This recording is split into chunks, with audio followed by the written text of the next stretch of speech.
Li gorî jêderên dîplomatîk tê diyar kirin ku êrişên Amerîkayê her ku diçe rejima Îranê lawaztir dike. Dehna Kurdan jî ana bi tevahî li ser van êrişan e. Ew di hêlekê de bûyeran ji nêzva dişopînin û di hêla din de jî van geçedanan ji bo berjewendiyên Kurdan gelek girîng dibînin. Di nav Kurdan da ana bêdengiyek hebe jî lê ew di nav xwe da ketina rejima Îranê gelek stratejîk dibînin. Li gorî siyasetmedar û nivîskar Fuat Önen, Kurd xwedî tecrübeyeka mezinin lê ewan ev tecrübe bi bedeleka mezin bi dest xistiye û ji bo vî jî ew ê geşedanên herêmê ji bo berjewendiyên xwe bikarbînin. Önen ji dengê Amerîkayê ra êrişên Amerîka û İsraîlê jî wiha nêrxan. Her şer fersenda û rîska behev re bixwaretîne. Şerê aniha ne tenê li Îranê, İsraîl binkeyên heştişavî Iraqê jî dixin. Yani hedefa İsraîl werxuyayî Iraqê û Îranê bîne ser xetekê li her duya jî dixin. Önen diyar dike ku 8 sal berê ji aliyên hin dewletan van mafê Kurdan bi tevahî hate binpêkirin û tunekirin.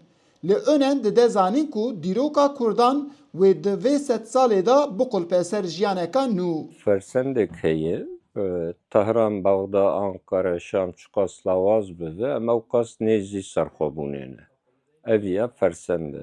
Xeteriyek heye ku em hevkarê xwe baş tespît nekin û amadekariyak cidî nekin, ev dewletên hov bi temama çekên kîmyewî nekîmyewî ev ê hicûmî Kurdistanê bikin.